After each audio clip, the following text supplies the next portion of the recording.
What was the first thing you did this morning when you opened your eyes? Perhaps even before you got out of bed. A growing body of research says that you, like many others, grabbed and checked your smartphone. Have you ever spent time thinking about what your smartphone might be doing to you, your brain, and your relationships? Stay tuned for some interesting insights from 4 boots-on-the-ground youth workers about what they see smartphones doing to their students, along with some honest confessions about what those same phones are doing to them on this episode of Youth Culture Matters.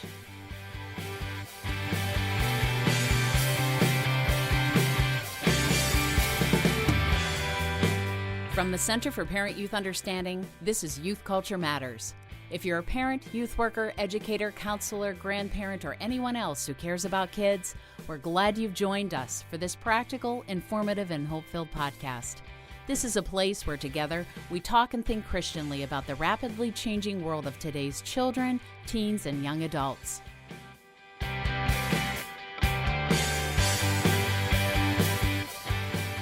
Well, if you've been listening to Youth Culture Matters or any of our other audio resources here at CPYU for any length of time, you know that one of my favorite media theorists to quote is the late Marshall McLuhan, who wrote the book The Medium is the Message, or as the mistakenly created cover of the book said, the medium is the massage, which he said, leave it that way because that's what all media does to us. It massages us from basically top to bottom, every area of our lives. It changes that.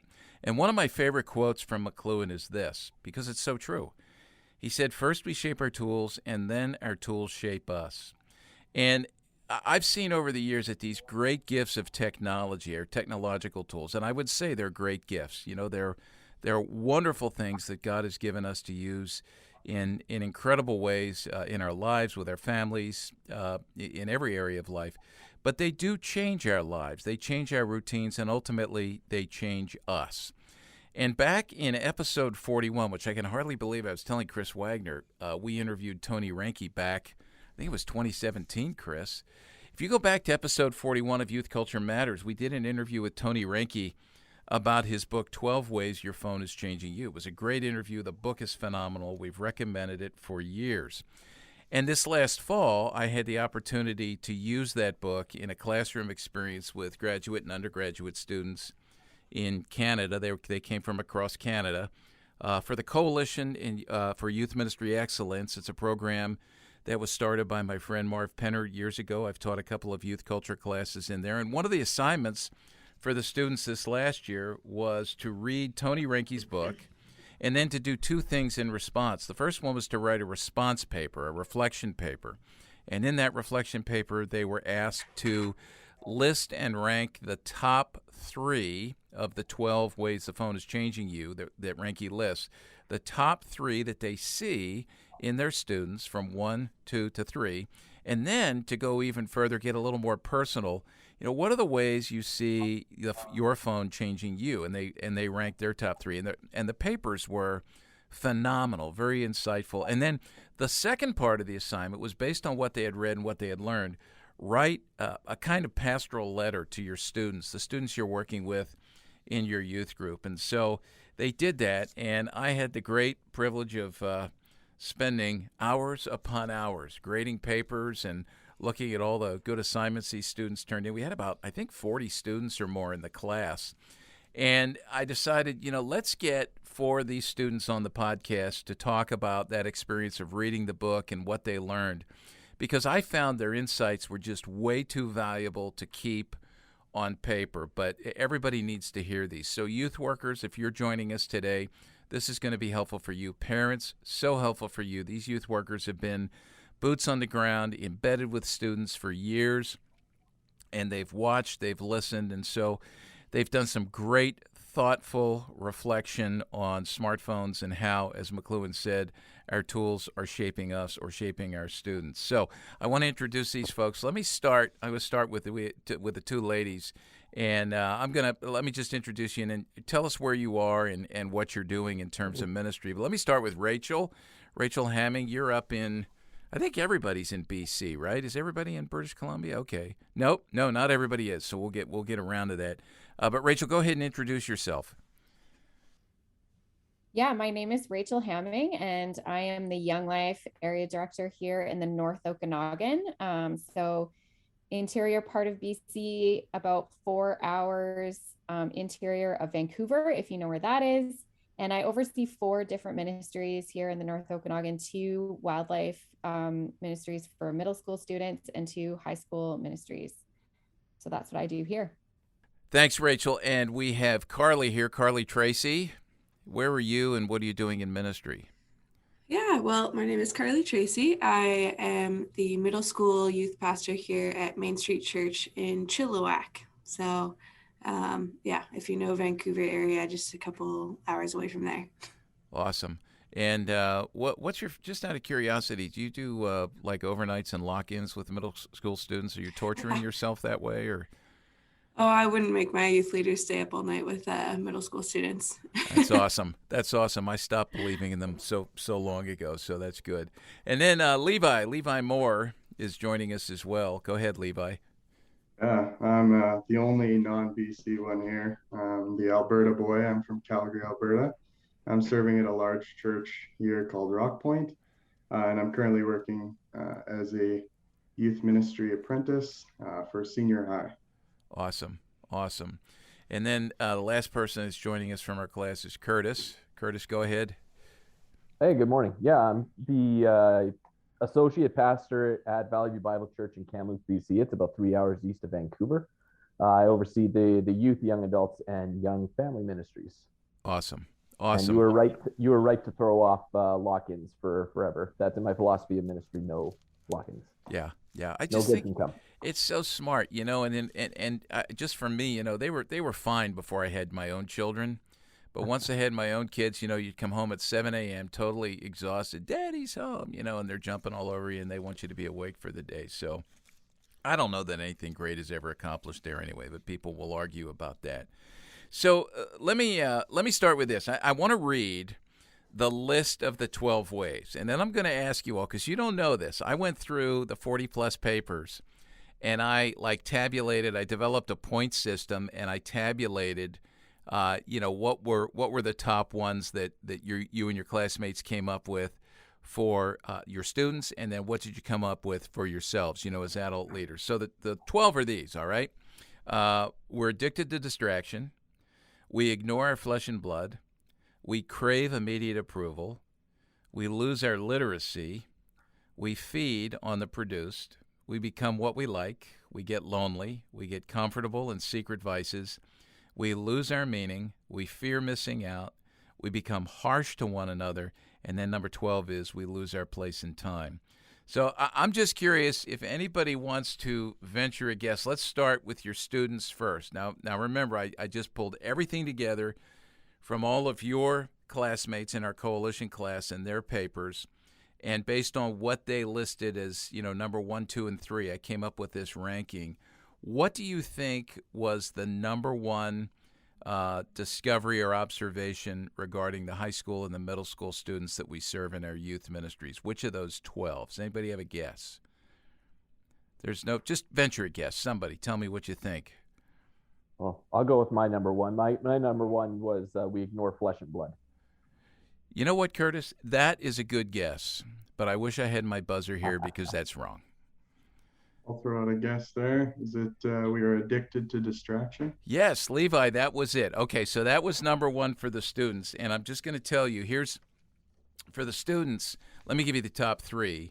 The first one was, as Levi said, we are addicted to distraction. Number 2 is we crave immediate approval. And number 3 was we get lonely.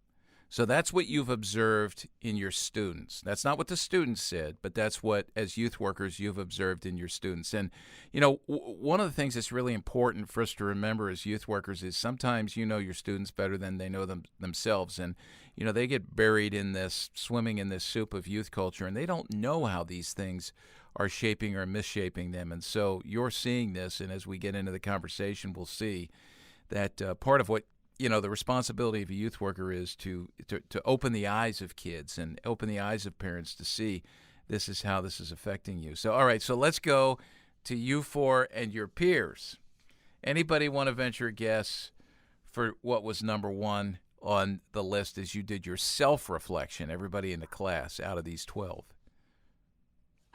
I'd like to also guess addicted to distraction. I feel like we You, struggle in same areas. Carly, you are absolutely right. I mean, that's a great guess. So, number one for the folks who were in the class, our students, the youth workers in the class, was addicted to distraction. Number two, this may surprise you. All right, 2 and 3. Number 2 is we get lonely, and I do know youth ministry can be a very lonely place. And then number 3 was we fear missing out. Now, let me say this.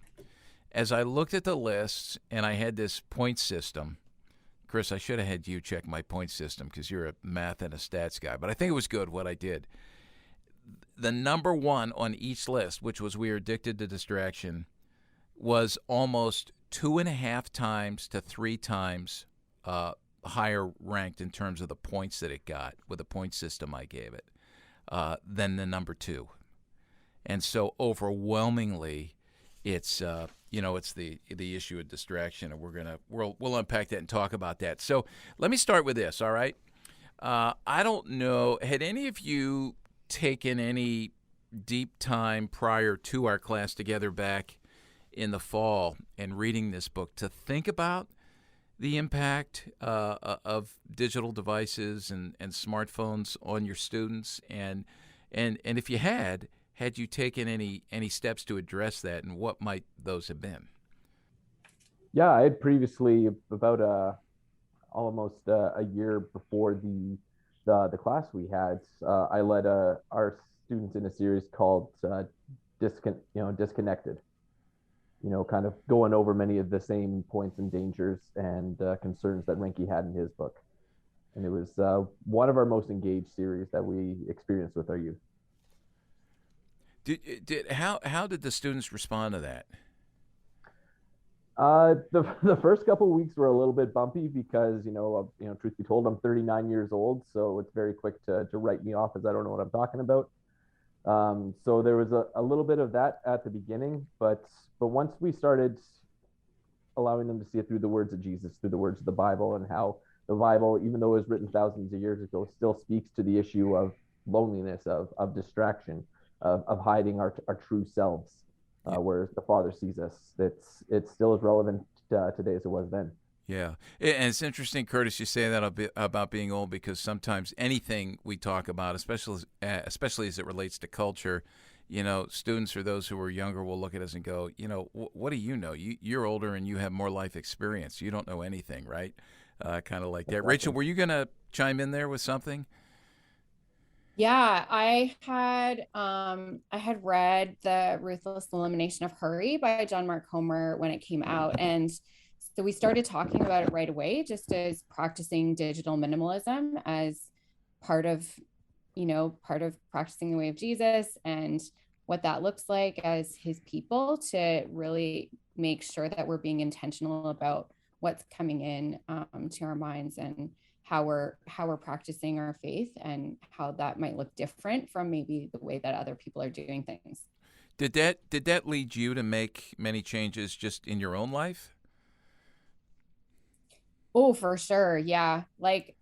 I'm pretty old too, right? So I remember before there was smartphones. And so I remember when I got a smartphone and started using it, just like how much of my time it took up, and just really started paring things back. Like, I don't put notifications on my phone. Like, I really pare it down to just the bare minimum use.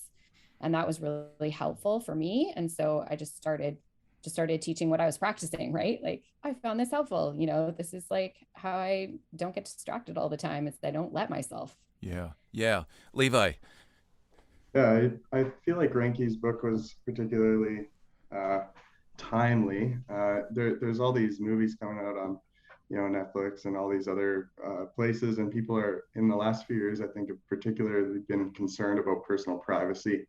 And so with the ads that are curated to what we view and everything, it seems like everyone has kind of gone through this shift of looking inward at their own habits and thinking, all right, I'm not safe on my phone. And so everyone's considering these things, but I don't know if it's actually changed a lot in how we've used it, because there's such a huge part of our lives. Yeah. Have you talked to your students about much of this at all, or were you doing that before we had our class together and you read the book, or maybe a little more? Have you ramped it up a bit since the class? I think so. I had a few conversations before, and it was kind of that exact result, is they're not ready to change anything about it, but they're pretty freaked out. Yeah. Yeah. It's one of those things. I think about that. Like it's okay. I see this stuff as real, but it's everybody else but me. This isn't going to affect me. I'm not going to get addicted to things, or it's not going to harm me, or, that these things happen to everybody else. What about you, Carly? Yeah. I would say we were kind of putting in practices before reading the book. And then obviously once kind of reading the book and diving through these 12 different ways that our phones are affecting our kids and us, we have done like kind of more practical, like fun things, I guess, to help change the culture of our youth group to be kind of a screen-free zone. So one of the things that we have been doing is even like in small group, where that is prime time for connection and for asking questions and relationship connection, spiritual formation, all those things. We ask our students to put all their phones in the middle. You may have done this at a restaurant before. You put all your phones stacked in the middle, and the first person to touch their phone has to like clean up the snack after, or collect garbage or something like that. Some sort of like fun thing that the students now can see that this is important to our culture. So that's something we started before, but we're starting to see the seriousness. And even like when we put our phones in the middle, you see kids become more anxious, or become like, oh, like they hear a notification bell ring, and they have these like withdrawal symptoms almost, right? So we're combating that, and I think we, since reading the book, have just realized how important those practices are. Yeah, it's really interesting as you talk about that. Just a few days ago, I ran across a little piece of research where it was a survey research piece, and 45% of teenagers say that they feel addicted to their phones. And I think, when there's a lot of times when someone has a bad habit, they typically don't see it because the bad habit is so embedded. Everybody else sees it, but they don't.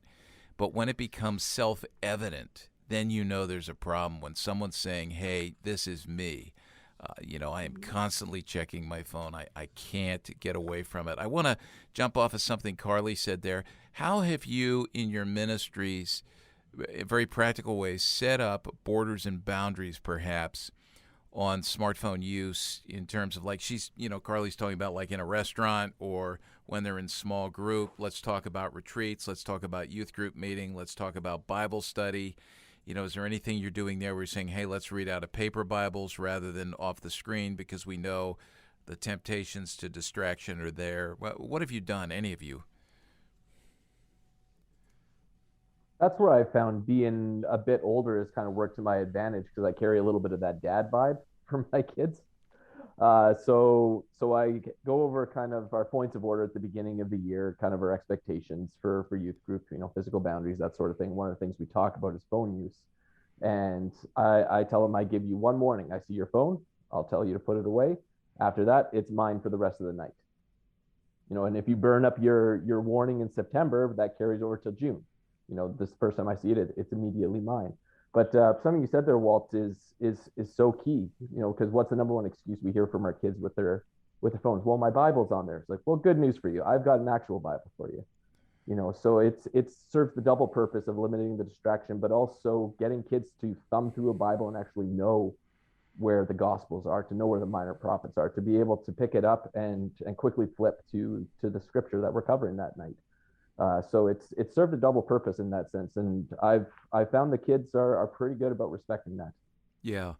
You bring up a good point there, Curtis, about the reading, and one of the things we've talked about here at CPYU many times, when I'm out with parents or even on the podcast, is the fundamental way in which we read differently on a screen and on a piece of paper, a physical book, let's say, or a physical Bible.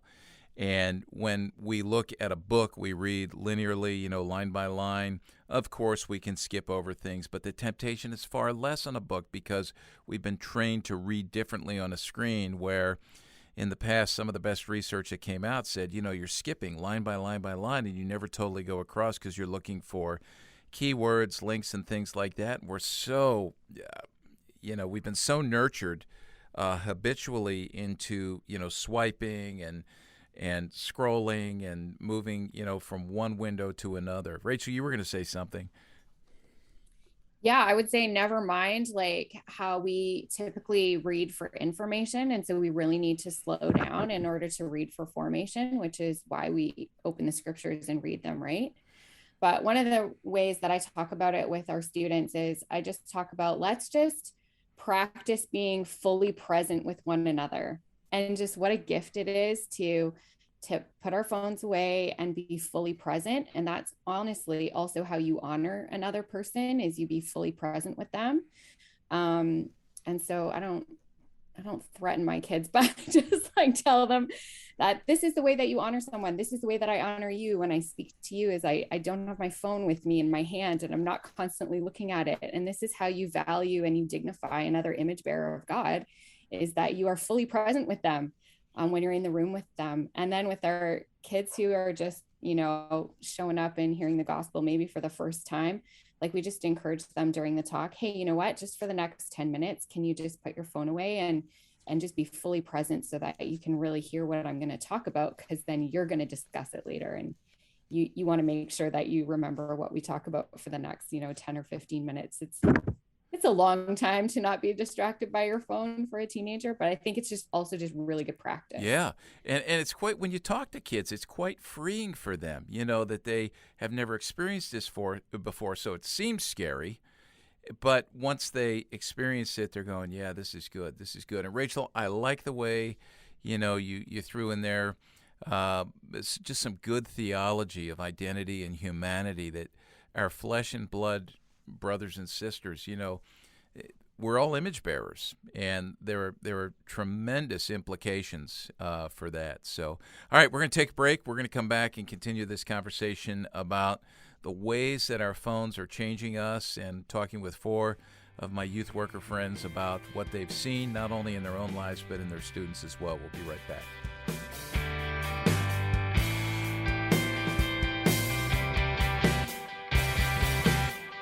I often hear grandparents say how glad they are that they don't have to raise kids in today's world. While these comments might not be very encouraging to those of us who are parents or who are doing youth ministry with kids today, they do recognize the fact that there are lots of confusing and dangerous cultural realities that kids need to navigate if they are going to be faithful disciples of Jesus Christ. In an effort to provide parents and youth workers with an easy-to-use tool designed to help kids find their way through the choices they face in today's world, I've written a new little book that can be used individually or in small groups, A Student's Guide to Navigating Culture. It's the shortest book I've ever written, but it's the one I believe will have the greatest impact in terms of discipling the emerging generations. If you want to teach your kids how to live in today's culture while following God's will and way, check out this new little book, A Student's Guide to Navigating Culture. You can learn more and order copies at cpyu.org.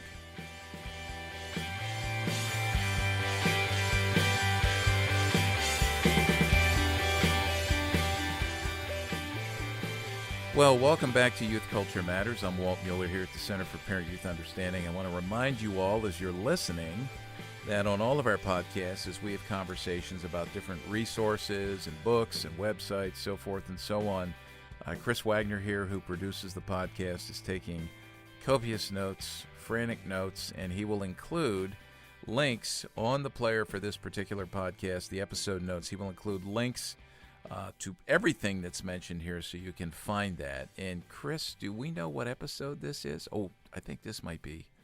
It's the big 150. Oh, episode 150. This is great. We should have, should have had like streamers and confetti or something. Yeah, here it comes. There's a streamer. See that? That's awesome. Look at that. Yeah, so this is episode 150, which is so hard to believe.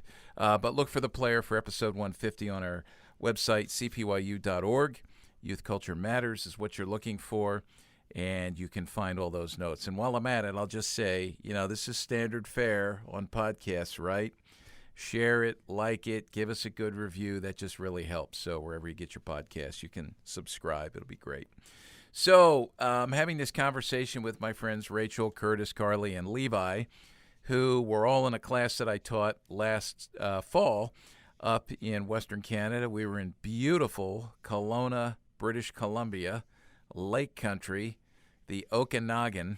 Who, by the way, if that's new to people, who wants to explain Okanagan? What is that? I mean, what for people who are listening, they need to be aware of that because it's. You want to do it, Rachel? You're there. Yeah, because that's where I live. So Yes. It's great. It is like the Napa Valley of Canada. So this is like where all of our wineries are and all of our beaches, and we have some ski hills there. And we have beautiful golf courses and restaurants, and just it's a lovely place to hang out year round. But it is a beautiful place to live, and I feel super blessed to be able to live there. So Yeah, and the lakes are gigantic. I mean, how long are those lakes? I can't remember, like dozens and dozens of miles, just these huge lakes that run down there. So it's a beautiful place if you ever get to visit it. And when you get to go up there, youth workers, Marv Penner. So you can look up Marv and sit up on his patio and look out over the valley, over the lake. It's just a beautiful place. So we had this class together, and we're talking about one of the books we read, 12 Ways Your Phone is Changing You. One of the things that came up is, and one of the things that Tony Reinke talks about there is that we ignore our flesh and blood. And there were, both for students and for the youth workers on here, your students in your high school and middle school ministries, you noticed that that's an issue. We just get so pushed into our phones. In fact, I read something this last week as well where some research came out that said that, student loneliness is off the charts, and we know that COVID created that. Or I'm sure it was there. COVID didn't create it. COVID made it worse, right? Because we're separated and we miss our flesh and blood. But there was some research done that many kids are feeling increasingly lonely in school. And when the researchers dug a little deeper down into that, they discovered it was because kids are present with each other in physical presence, but their faces, their noses, their eyes are buried in their smartphone screens. And so they're physically present, but not emotionally, relationally present. So you all, I think, during COVID, talk a little bit about how that worked itself out for your students in terms of their schooling, your youth groups, and even your work in the coalition. I think some of you had to take virtual classes. What was that like, and what was it like for your students? What was it that they lamented or that you lamented? What did we lose as a result of that? wow, we lost so much. I don't mind doing Zoom calls. I have to often, for work, but wow, with them being online school and then to have anything else that they do also online, like they had massive Zoom fatigue, like they were exhausted. You don't realize how hard you concentrate when you look at a screen because so much of communication happens through body language. And so you're just staring so hard, trying to get the full communication from someone.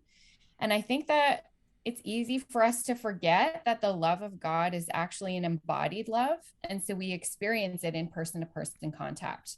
And so not having the opportunities to do that was just brutal for us in ministry. So we did a few online things, but as soon as we could, like as soon as it was warm enough, we were like backyard bonfire, like bring your lawn chair, like we were in person as soon as we possibly could. And kids really missed that, just being together physically, for sure.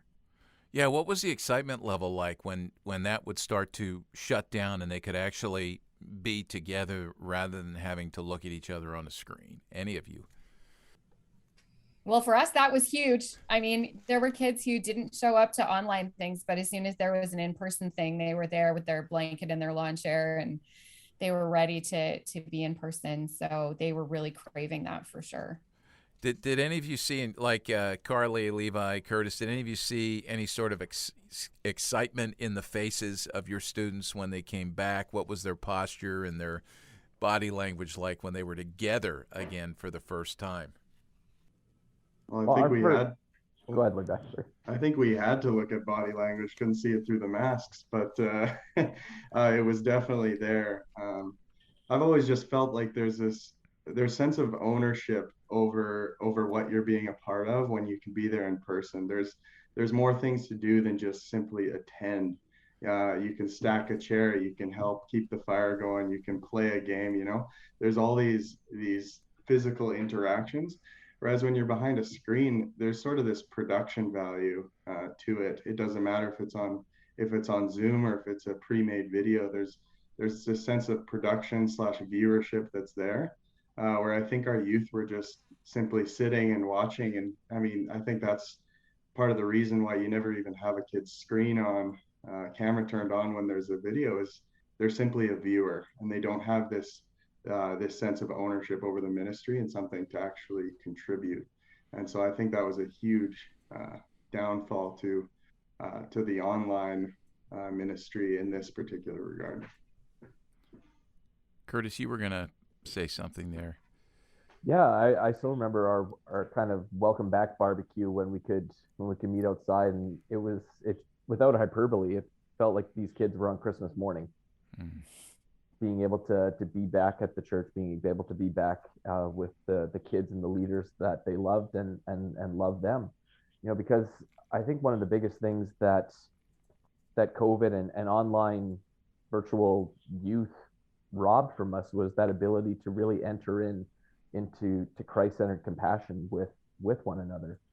Because if anything, being on Zoom, it reinforced some of the same frustrations we have with our screen time and social media use with our students. Is it puts up a barrier, you know, like I said, it keeps you from entering in, you know, because when we read about the life of Jesus, you go through the Gospels, every time the word compassion is tied to Jesus, it's always followed up by a direct corresponding action.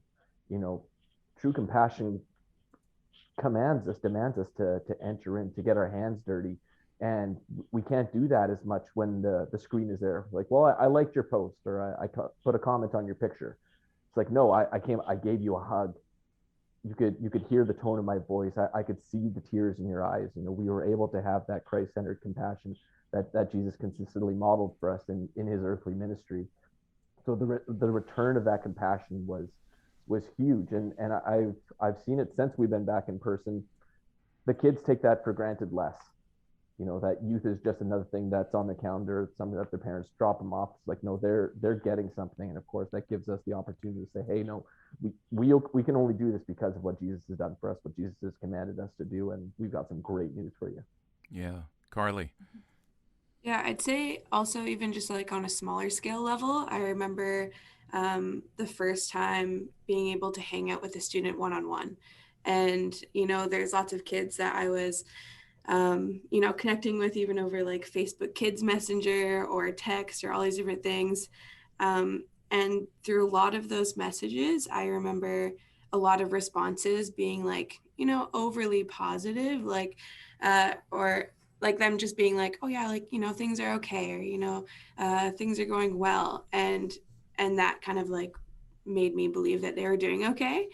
And then I remember when I started cycling through students and I could meet with them one-on-one for the first time, they would actually begin to open up that they had been struggling a lot, or, you know, been talking about how things weren't as good as they were saying over text, because through a screen, they're used to, you know, even posting and being on social media, portraying that things are better than they really are. And you know, like over text, you don't have body language or facial expression or vocal inflection or, you know, affection. But in person, you do get that. And, you know, you can hug, you can talk, you can see emotion. And so that was one huge thing I noticed was the difference of text to being in person, because a lot of times I was thinking that a student was doing okay, and then taking them out for coffee and realizing maybe that really wasn't the case, but that's just because of who they were hiding behind the screen.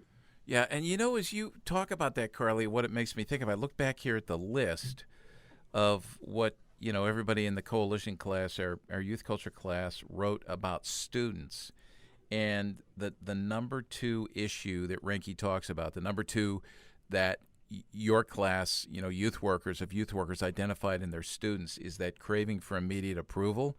And so much of that is wrapped up in how we present ourselves, curate ourselves, formulate ourselves, feel like we have to measure up to everybody else, the whole issue of comparison online.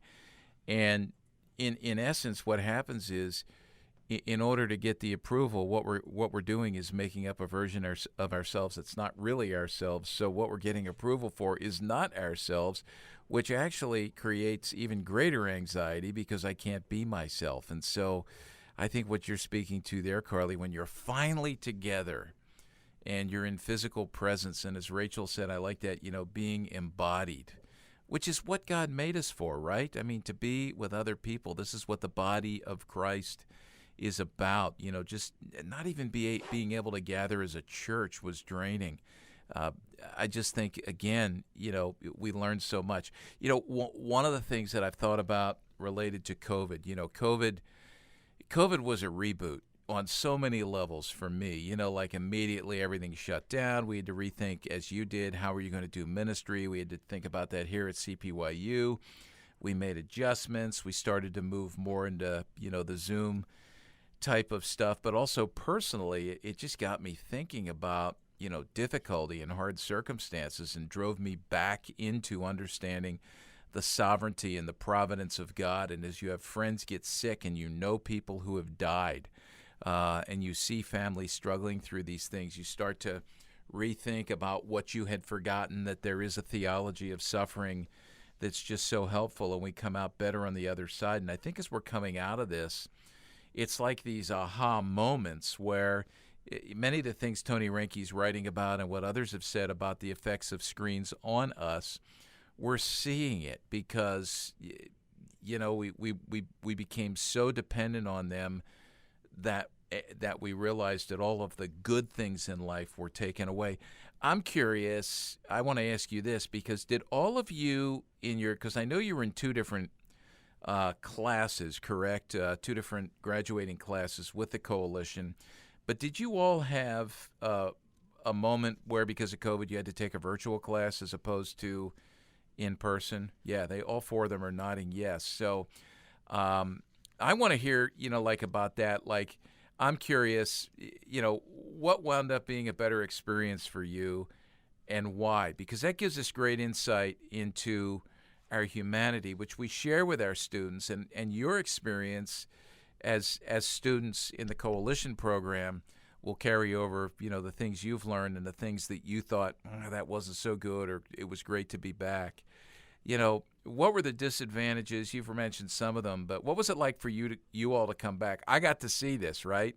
When you all came together again, and the joy of physical presence and community with people you maybe didn't know 5 years ago, but they're part of your class, and now you had connected. It was just a wonderful thing. Anybody want to talk about that? Because there's some insights there, I think, that we can transfer over into our youth ministries.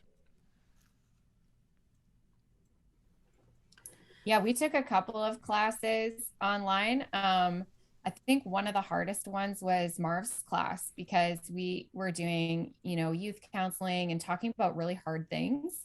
And so some of us have some really hard stories. And so we were talking about those things. And then during the break, you'd just be like alone in your house, whereas if you were in the classroom, you could go and be present with each other and talk about those hard things together. So certainly when we're talking, especially about really difficult things, and then afterwards you're just alone, like that's so hard. Like it would have been 100 times better to be together. Yeah. Yeah. To piggyback on what Rachel's saying, I was thinking of Marv's class, and just there were so many gut punches through that week. and Marv warned us at the beginning of the week, like, yeah, we're going to be talking about how you walk your students and your students' families through this stuff, but be prepared for the Holy Spirit to do some renovation in your own lives. And there was a small group of us that would kind of do a debrief at the end of class, so we'd extend our Zoom time. And the first couple of minutes, we would just be sitting in silence, staring at each other. And then we'd start talking. We're like, man, these are the kind of things that if we were talking about, boom, we'd be shoulder to shoulder. We'd be praying for one another. We'd be speaking scripture into one another's lives. We'd be giving you a Kleenex, we'd be crying with you. And it was a beautiful picture what we were missing in the physical community with our youth kids. Just so much is robbed from us when we cannot be together as brothers and sisters in Christ, and of course, more importantly, as together as the church. So just that missed opportunity to really pray and care for people. Yeah, Levi.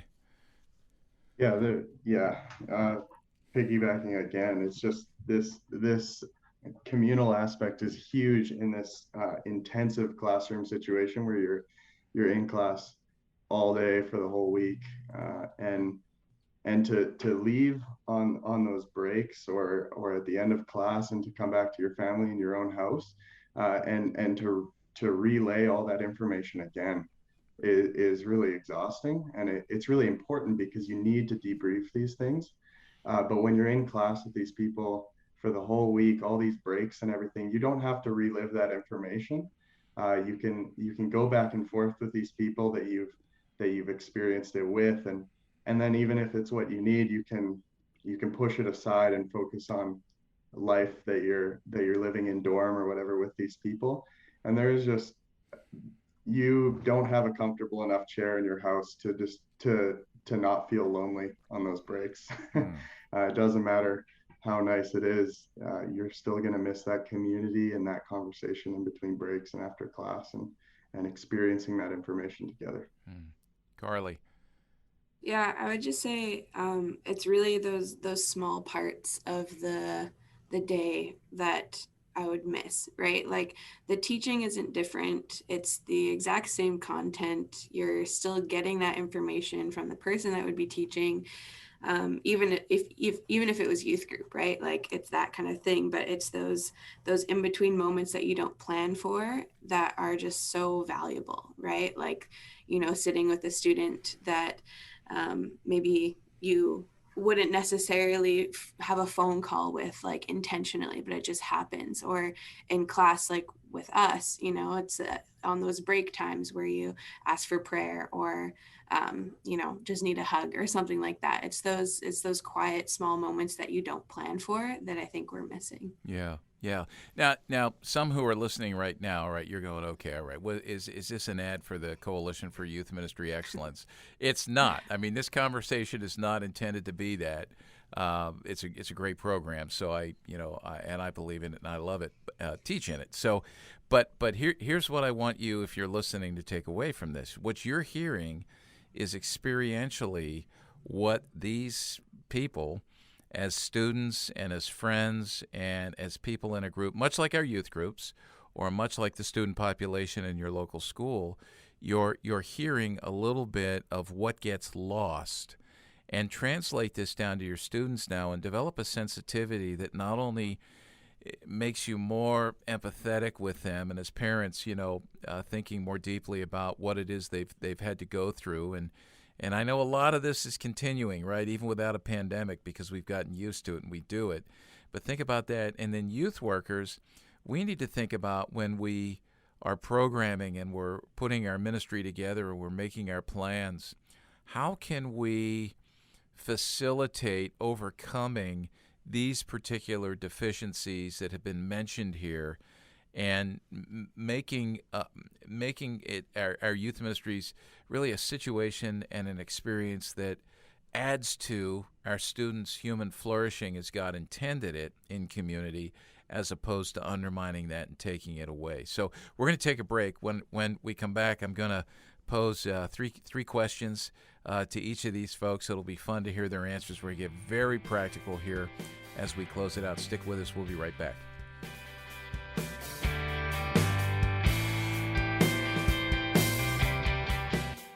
If you enjoy listening to Youth Culture Matters and would like to support the ongoing efforts of this ministry, you can do so by visiting cpyu.org/giving to make a donation. Your prayers and financial support make this podcast possible.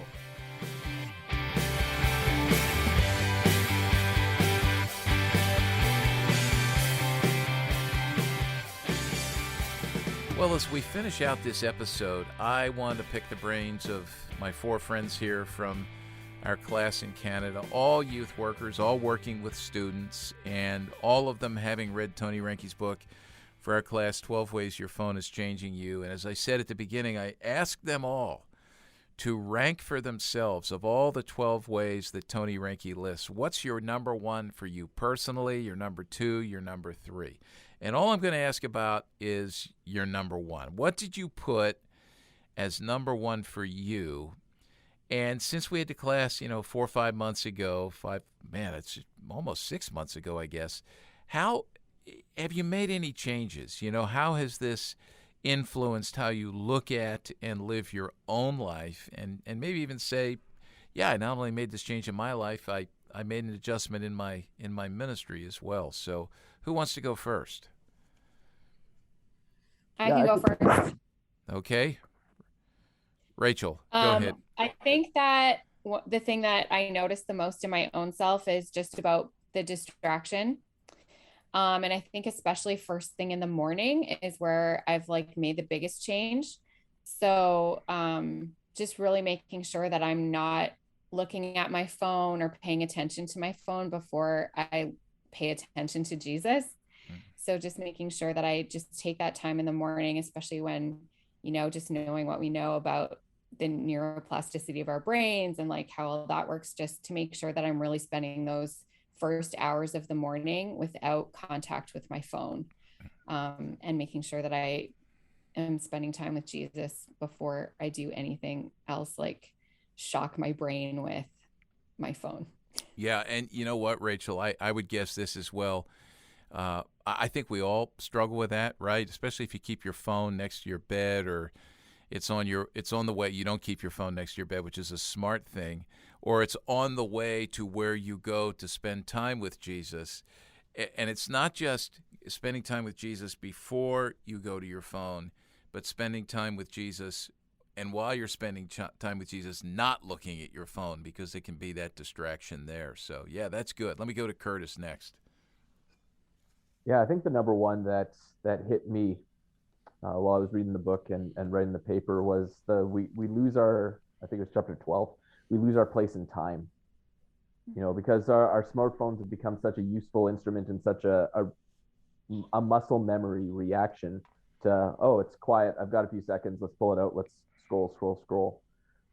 But one of the things that Reinke said in his book that, and I think I said in my paper, hit me like a stone from David's sling right between the eyes. It's like, I do not have time to kill, I have time to redeem.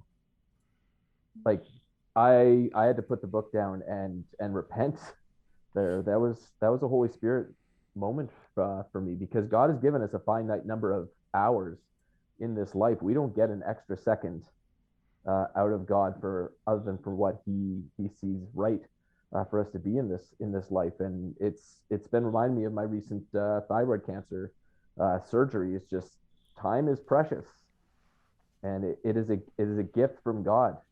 So thankfully it's been one of the things that I notice if I'm just mindlessly scrolling on my phone too much, that there's just this conviction, no, I need to stop, I need to pray, I need to give a kid a call, I need to go spend some more time with my kids, something like that, because we need to devote our thumbs, our ears, our eyes to the work of Jesus and the precious few years that he gives us in this life.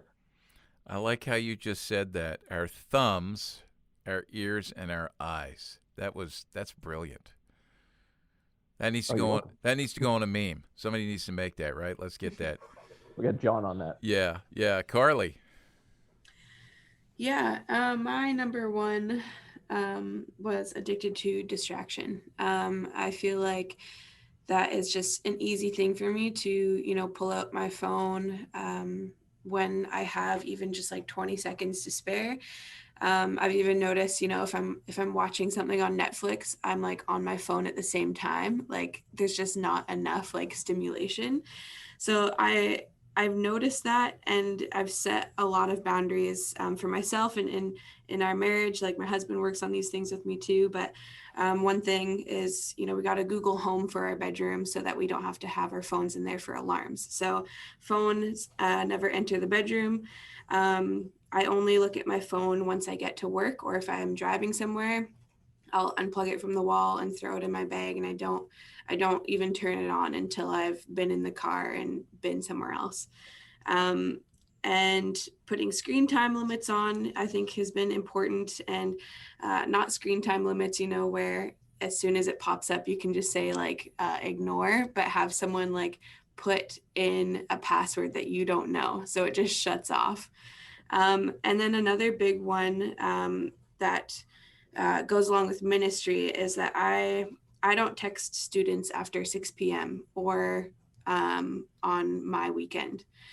And I think that's a hard thing to get into the habit of, because a lot of times we think, what if they need me? Or, I'm the only person they can reach out to. What if something happens?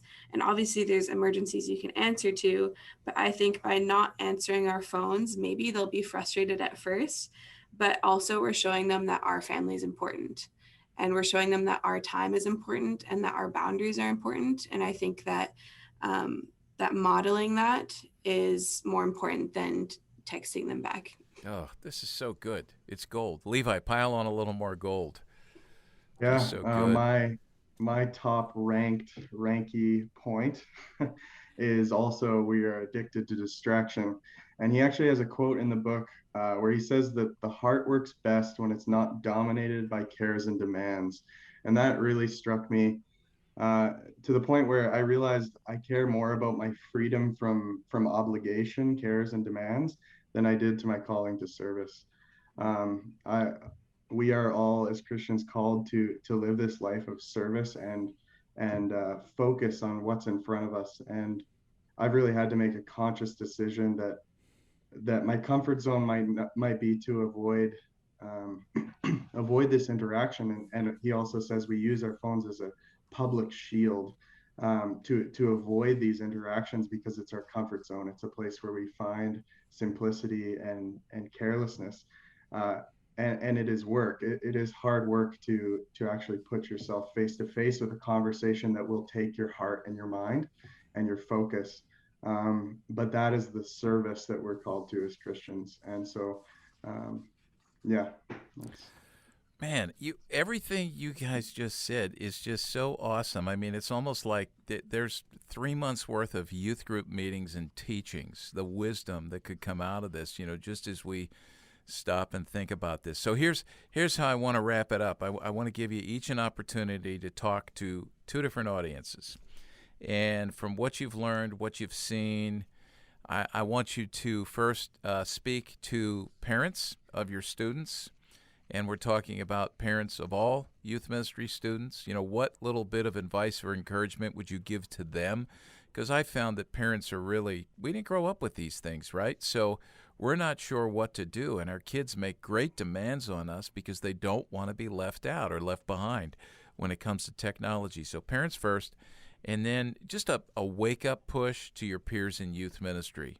What would you encourage from what you've learned and what you've experienced? What would you encourage them to do or to think about? It can be something extremely practical. So let's, why don't you hit, we'll go one at a time, but hit both those, okay? So do we want to start with Rachel again? Sure. Yeah, Rachel, you're sitting there thinking, I'm guessing you got it, right? Yeah, I think that as far as parents go, you can't assume that your kids are going to listen to you about anything if you're not doing it yourself. So I think it's a really important thing to just have some intentionality around and some boundaries around what you do with your phone and how you use it yourself, how you parent your phone at night, like just the whole thing. I think you just need to be so intentional about yourself and then just have some really open dialogue about that. And I don't think there's anything wrong with, setting some limits on your social media yourself so that, and we're going to do this together as a family. Like, every part of discipleship is about intentionality. And so your phone is a discipleship issue. And so you need to think about it like that. And I think we need to talk about it like that. And I read this cool quote by C.S. Lewis where he said, every time you make a choice, you're turning the central part of you, the part of you that chooses, into something a little different than it was before. And taking your life as a whole with all your innumerable choices, all your life long, you are slowly turning this central thing into a heavenly creature or a hellish creature. So I think just thinking about who are we becoming and how are we being formed is like the central question. And then just saying there aren't really any neutral activities, and just saying it like that. And then just being like, okay, let's look at this part of our life. Let's look at our phone. What is this doing to you? How is this forming you? How is this shaping you? Is this the person that you want to become? Mm-hmm. And then, kind of making your decisions based on that. And I would say that for parents. And then I would also say that for youth workers, like the discipleship that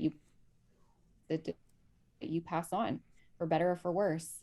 So if you're not practicing digital discipleship and you're not being intentional around that, then how are you going to expect the kids that you are discipling to be any different? So I think it really starts with the leader. Good word. Curtis. Yeah, again, Rachel's just so full of wisdom. Want to piggyback again a little bit. What are we modeling for our kids?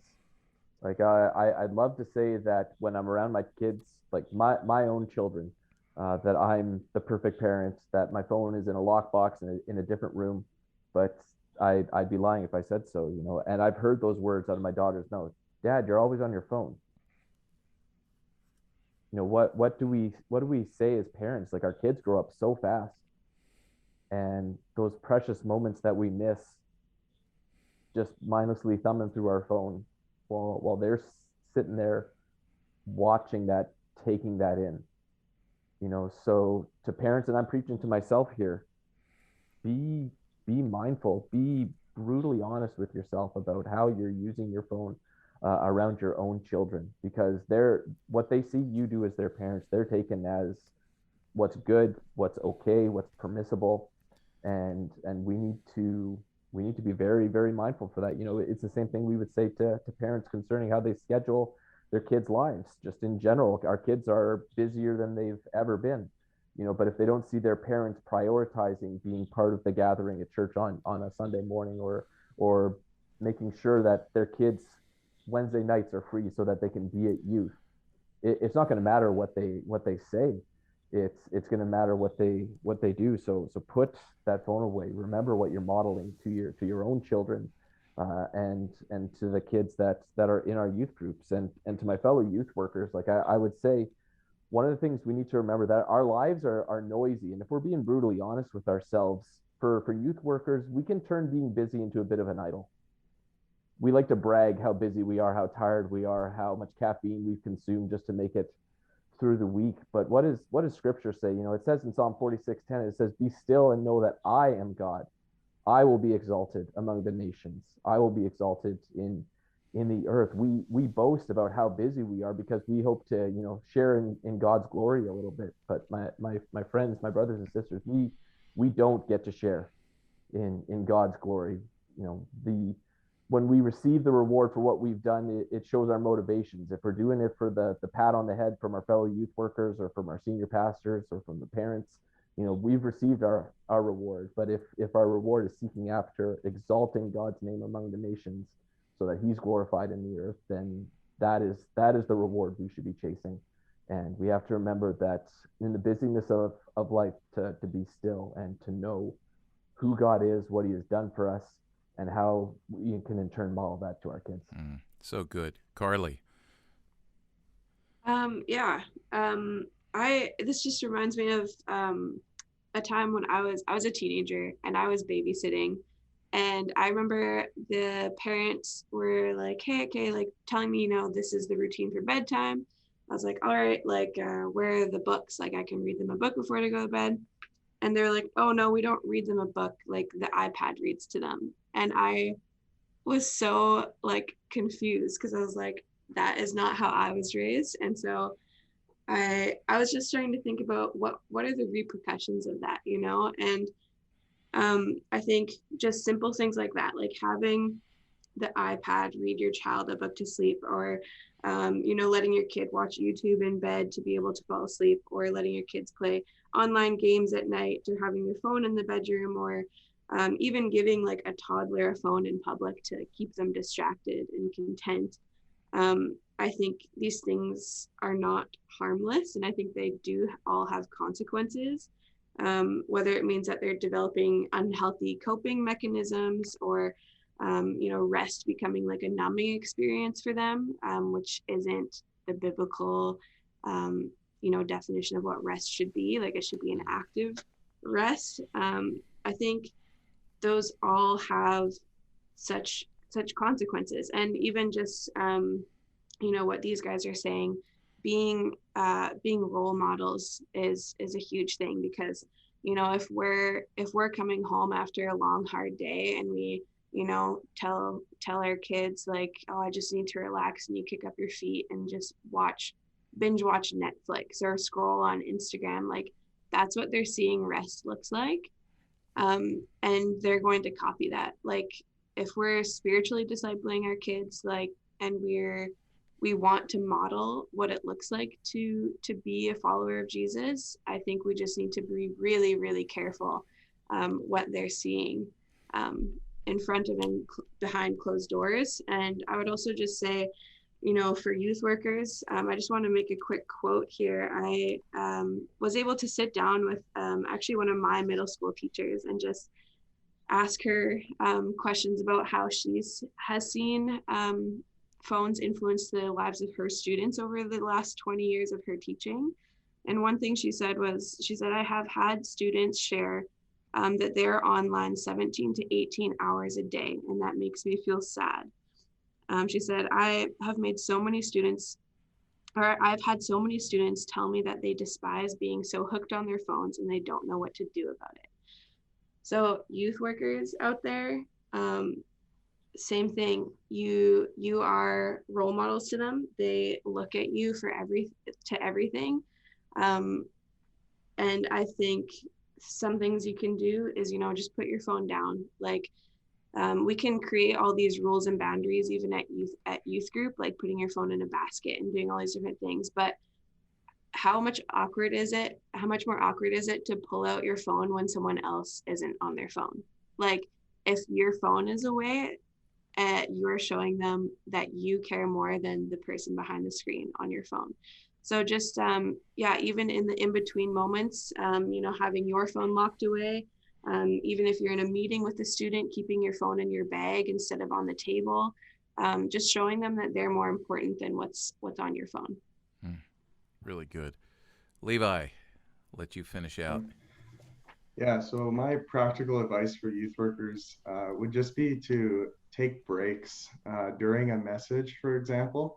Right before our class here, a number of months ago, I actually had a conversation with one of my student leadership members, and he said that he attended a Sunday service where they took a break in the middle of the Sunday service and they went out into the lobby and they had donuts and coffee. And he said that made it feel so much easier to pay attention for the first half and the second half. And so we've actually implemented that into our messages on a youth night. And we take a break and we ask a question, we open it up for conversation in groups, and then they come back to us and we actually have them shout out some answers in front of everyone. And this kind of goes back to that one point I brought up earlier about feeling an ownership over the group. Is these kids now have a reason to pay attention. They have something that has potential to be called on them and input into the conversation. They actually feel like they're a part of the message. And it also goes back to the losing our literacy part of Reinke's writing, where it says that our attention spans are just minuscule compared to what they used to be. We're scrolling on our phones all day and we're spending mere seconds on each post. And then we move on to the next brand new thing that we don't expect is what's going to be there. So our youth are used to seeing new information, hearing new information second by second, and it's a lot for them to sit there and pay attention for 45 minutes, even half hour, and simply listen. They're going to look for that shield, and they're gonna look for a distraction from that, where they can go into this mindless space where they're not paying attention.